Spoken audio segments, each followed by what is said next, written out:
blockchain games. I think we'll probably just dive right on into it.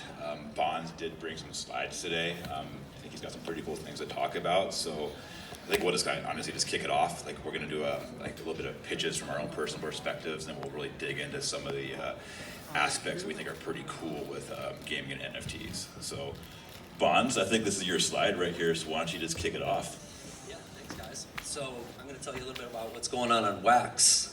There is indeed a revolution in NFT gaming, and Wax is right at the forefront of onboarding a lot of players to the Wax or the blockchain gaming space. The value proposition, obviously, of true ownership of in-game items is going to probably bring the next major wave of crypto adoption, NFTs in general. The reason why we build on Wax, before we get to that, there's 300 to 500,000 daily active users playing the games on Wax. That number is growing by the day. The reason why is there's obviously no transaction fees on Wax. That's kind of like a major differentiator between other chains. And obviously for gaming, it's going to be really important.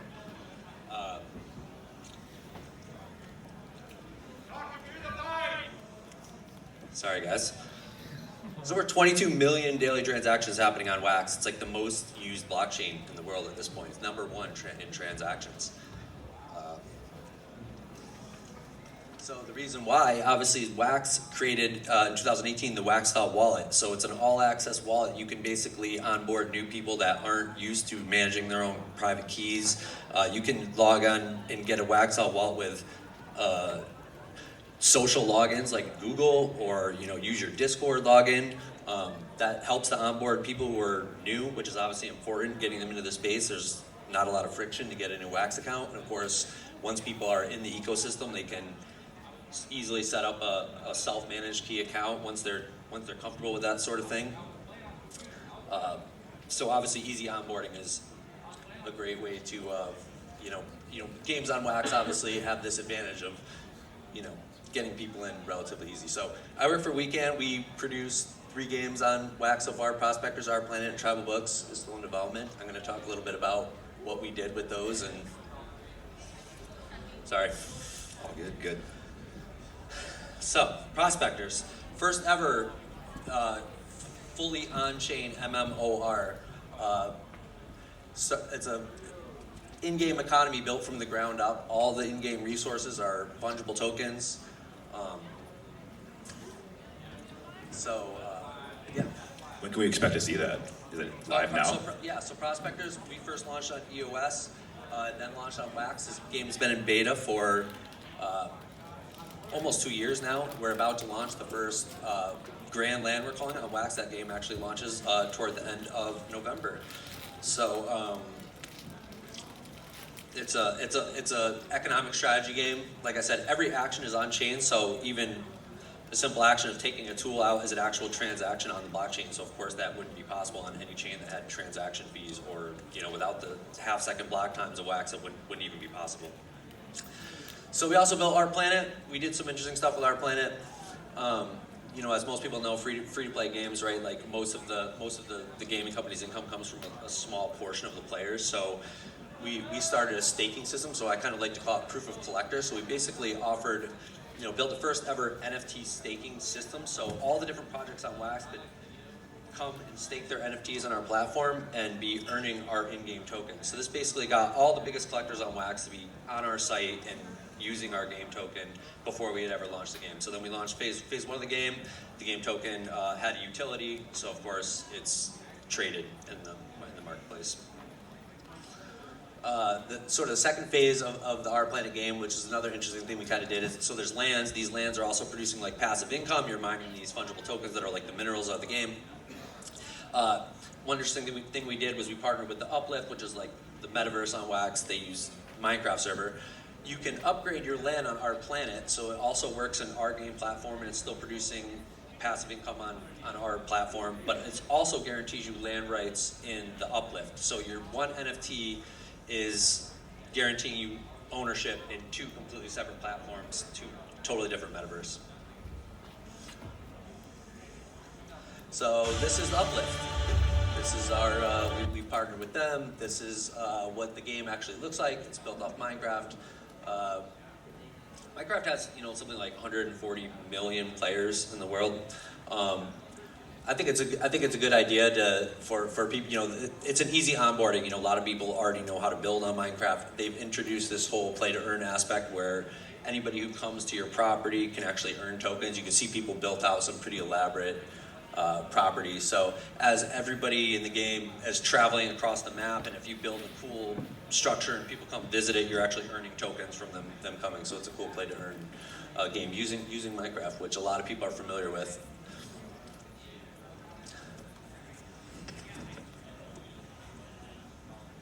And also BlueDAC. I saw some shout outs for BlueDAC yesterday. So BlueDAC is another of our partners. They're incentivizing liquidity provision. All these different GameFi platforms and eventually obviously cross-chain, but starting with Wax. It's providing multi-chain and interchain liquidity to thousands of different projects in GameFi and play to earn, where all these game tokens that we're earning, you can then of course, if you're incentivized, provide liquidity. You're earning the BlueDAC token, and of course they have lots of plans for the DAC going forward in the future. So yeah, that's pretty much what's going on in Wax. Thanks, guys. That's pretty awesome, and lots of cool stuff coming out. I really can't wait to check it out. Thanks, Bonds. Exactly, some side outs to Bonds there. Cool. So, damn, we got to move on the time here. So, Richard, please dig into it. All right. So, what I'm working on is called 4K.com, and what we are is what we say physical digital bridge. So, bringing physical assets on chain, and that's been really one of the biggest problems, kind of the holy grails, centennial problem, whatever you call it, crypto. And all the previous companies we talked to have.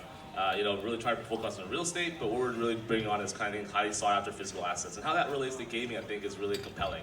And so what you have is imagine if you could bring something inside a video game. You have a pair of sneakers you want to bring inside your digital avatar, you have art you want to bring into your metaverse. I think that's really compelling. But I guess, we're going to talk about this a little later, but what if you get more crazy, right? I like to have the crazy ideas. Those are the ones that really work. You look at stuff like Zedrun.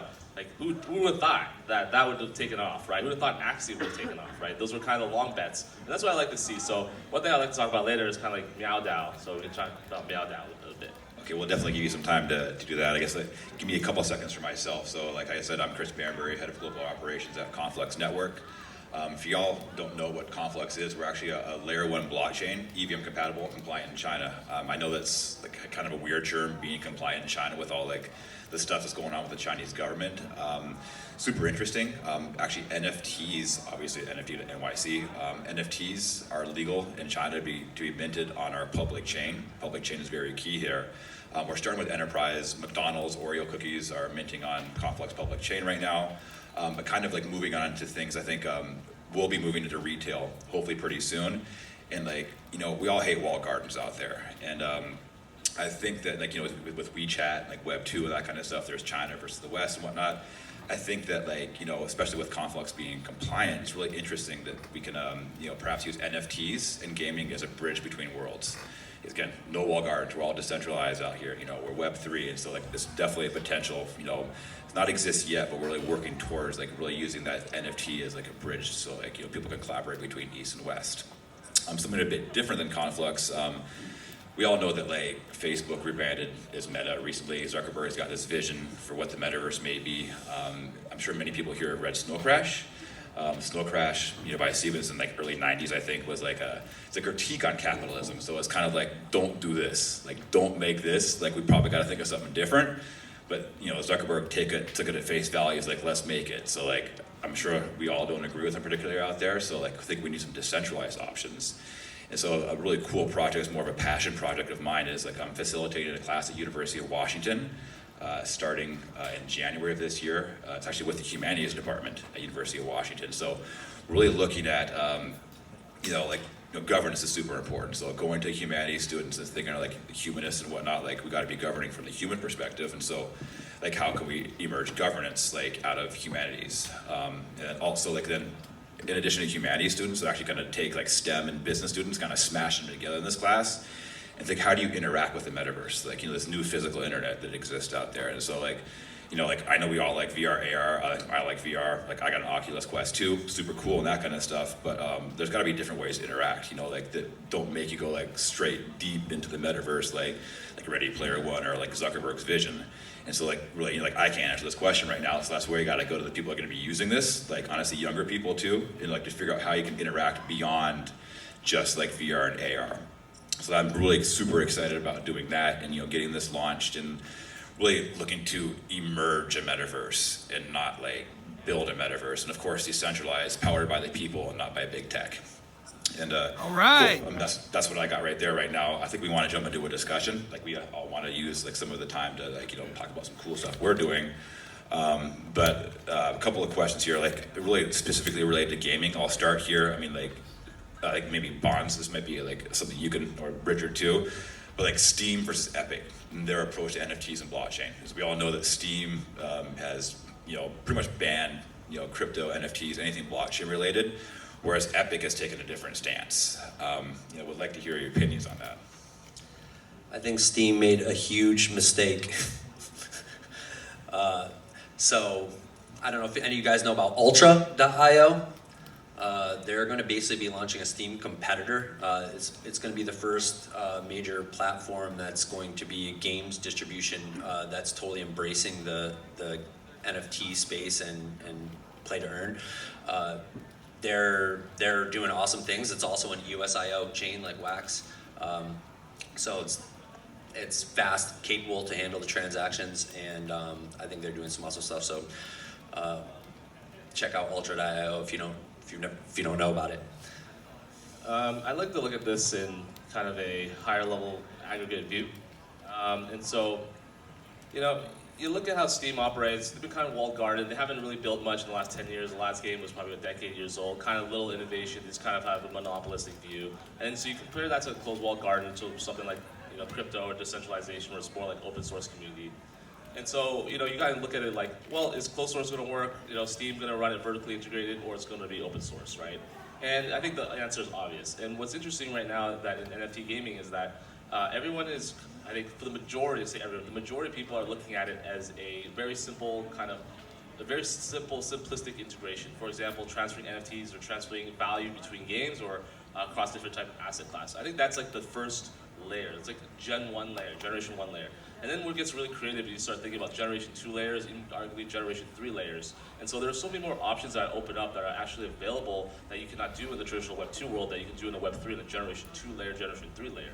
And so we're at still the Gen 1. We're just trying to get these assets, these gaming assets, to actually kind of work or interoperate, or be able to move value in and out of dollars or some form of value transfer, medium of transfer. But when we start seeing really the Gen 2 applications being built on top of it, where you essentially build as an ecosystem, kind of like, think of like, let's say Ultra or like Steam or Epic, or these gaming centers are essentially layer 1s. And so when you have these layer 1s built on, you have all of these productization on top of it, possibility, all of these things kind of get built on top of it. And I don't think that these companies that are really in this space are kind of paying attention to it. It's not of their fault at all. They just don't have crypto native people on their team. That's really it. Like, I talk to these companies all the time, and they're like, okay, I guess we'll just issue some NFTs. And that's kind of the response. But they need someone that's like super crypto native, who has a long-term vision, who's able to come in there and do it. And what we've seen too is these companies coming into crypto and actually just acquiring companies paying significantly above market value just to acquire the talent to be able to handle or have the vision to build this out. And so what gets me excited about Steam versus Epic or whoever does it, it's really not just the generation 1 kind of basic Steam-like store. What's really interesting to me is a generation 1 platform in which we can build composability and other really products on top of it and really create leverage or balloon up what is available in the ecosystem. Well, you actually talked about like composability, like interoperability is super key. Like there's tons of cool blockchains out there, a lot of layer 1s that EVM compatible or whatever. Like what about interoperability between like bridges and whatnot? Like as it exists now, we got token bridges, pretty ubiquitous, like moving just wrapping tokens, like moving from one chain to another and whatnot, but does not include metadata or NFTs. And so like where do we see that going? And like is that soon, or like what do you think on that? Well, I look at this, right? It's just a function of time. So how I look at this is, I know you guys do that. You guys do that more than us. But how I look at this is it's inevitable. So interoperability is absolutely inevitable. It's just a function of time. So you'll be able to move your chain across assets. There'll be siloed verticals, kind of like if you think Apple is kind of a siloed vertical, and then you have all open source like Android and stuff like that. That's how it's going to turn like. And eventually, anywhere from IBC is kind of launching on Cosmos, Polkadot is just kind of getting ramped up. Eventually, all of these blockchains, for the most part, it's going to be a race down to zero. So what I mean by that is transaction fees will be free or negligible or less than sub penny, like Solana sub penny, and eventually they'll all be somewhat interoperable with each other. So people move transfer value from one chain to another as soon as these bridges get built. Now these bridges are very difficult to build. They take a lot of engineering. They're very skilled people. For example, my previous company was the one that built the Solana Ethereum bridge. Wormhole. If you guys are familiar with that, and I say that is no joke to build. Extremely difficult. But to me, in the vision of the future is that you'll be able to transfer these across any chains. They'll be, easily, accept on this chain, that chain, whichever one you want to work with, whichever community you believe in on a philosophical level is where you want to be, based upon. And so I think that's the interoperability stuff. Yeah, super important. I think, we're talking about interoperability between not only tech, but cultures and ecosystems. Like one of those mentioned Conflux in there a little bit again, because we don't want walled gardens, we don't want China versus the West, and interoperability with NFTs is gonna be super cool. I really think it's quite important. So for people if they want to interact with the Chinese general public, potentially use metadata bridges to do NFTs on Conflux, and then back and forth between different ecosystems. So different use cases for different cultures and technologies. Bonzi, do you want to say anything on this interoperability? Yeah, like Richard said, it's early, but it's all happening. Of course, that's the future. All the chains will be interoperable. As far as what we've done, we actually were one of the first chains to one of the first projects to actually utilize some IBC within the USIO chain. So like I mentioned before, we launched Prospectors on EOS first, and then we launched on Wax, which are two separate USIO chains. But you're able to actually move in-game items, tools, whatever. You can send it on the train. You send it from EOS over to Wax, or vice versa, and be able to use the same game item with the same life left, or the same tools, or the same whatever, and send it to the other chain and have your characters using it on that chain. So, but yeah, like Richard said, it's early, but it's all happening, and it's complicated, especially when you start talking about completely separate techs.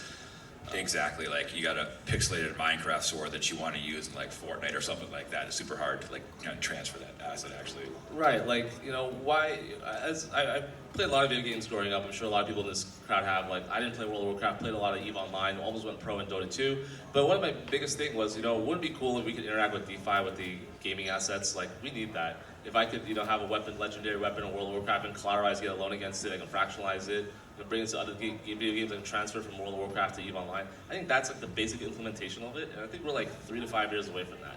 That's where I say basic implementation, not let alone building on top of that.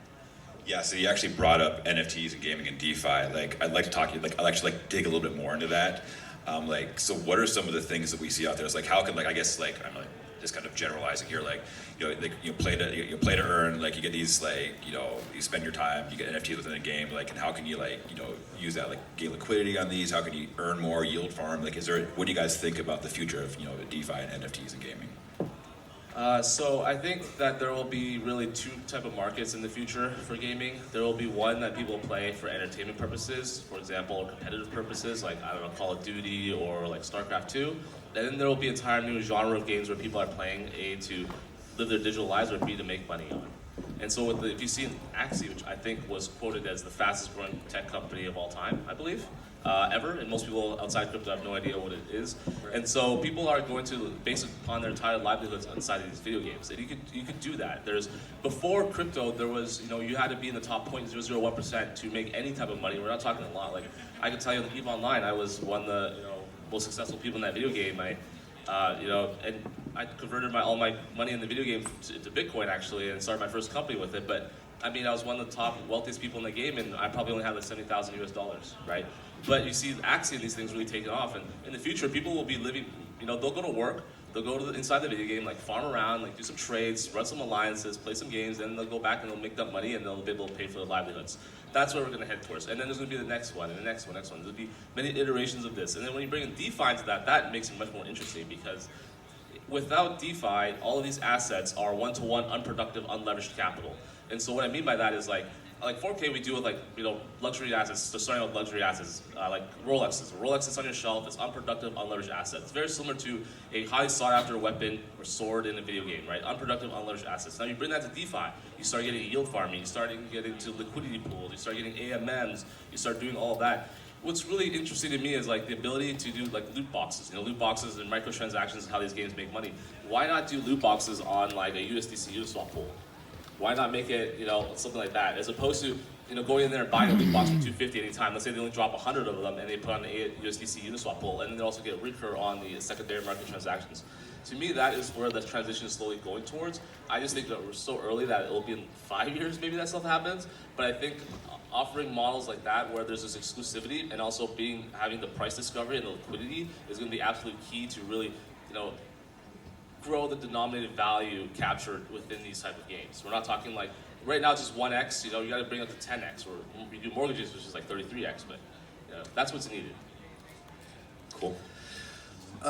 Yeah, a few of the interesting things that I see going on right now are, of course, Richard talked about renting game items. Of course, that's already even starting to happen. I see a lot of games that are utilizing land ownership, and of course, what comes on those lands and the tokens and mining aspect or renting out those lands.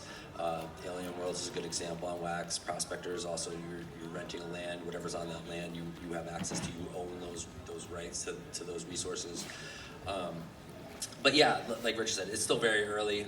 DeFi, there's a lot obviously happening, and there's a lot going to happen. I saw, there's a game coming out in Solana where you're literally walking around. It's like 3D metaverse style, and it's completely based on DeFi, like you're farming in the game, and it's real farming. There's a lot of these farming games that are coming out, and I think, the whole play to earn aspect is like I said at the beginning of the talk, it's definitely going to drive the next wave of adoption. Obviously, if you have billions of people playing games, and once people realize that their time can be spent, and like Richard was saying, you put all this time into a video game, obviously you want to be able to be compensated for that time. If you have the choice to be compensated or not compensated, you're going to play the game where you can earn.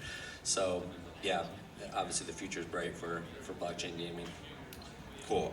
Because moving on here, like some unique use cases, I think, Richard talked a lot about bridging the physical to the virtual digital, which is like where we're going. That's the metaverse right there, physical internet. I think you brought it before, like some really interesting kind of like, farming stuff, like with pets and cool things like that. So I was joking about this idea for some time now, and I was like, because what 4K does is bring physical assets into metaverse or the digital world, and what if we, I'm sure if people are familiar with Zedrun, like what if we NFT'd a real life racing horse and then brought him into Zedrun so you could race, breed, and actually interact with it, and then let's say something happens to the horse, it causes this cascading economic effect in the video game. And the second part to that is, I was joking, we call it Meow DAO, in which, let's say we take an example, we go out and rescue 100 cats, so PETA is on us, we build like a cat paradise, we live stream to Twitch with 100 cameras, and then you NFT each cat, and then you bring the cat and you sign a deal with Axie or CryptoKitties, whatever game is out there. You bring the cats into the video game, they start breeding and merging and doing other things, interacting in the game. And I guarantee you, if that happens, you'll have the first like $10 million cat. And that's what's really interesting, is that for the first time, you're able to bring physical world or physical manifestations into the digital space. And this is why the NFT is the perfect vehicle. Before NFTs, what could you do, like a QR code, an NFC chip? There was no vehicle to do that. And so I think this is going to be happening. I call this reverse Tamagotchi. There's going to be a profession in the future in which you wake up, you kind of farm, like tender your like real life cat farm, or your ape farm, or your doggy DAO farm. And then you go in and you make your money, and then you pay for all your real life expenses with that, and you become really famous, kind of the Peloton people. And I totally see this happening. If anybody wants to do it, please reach out to me. You want to create a zoo too, I think. Exactly. Yeah, exactly. Cool.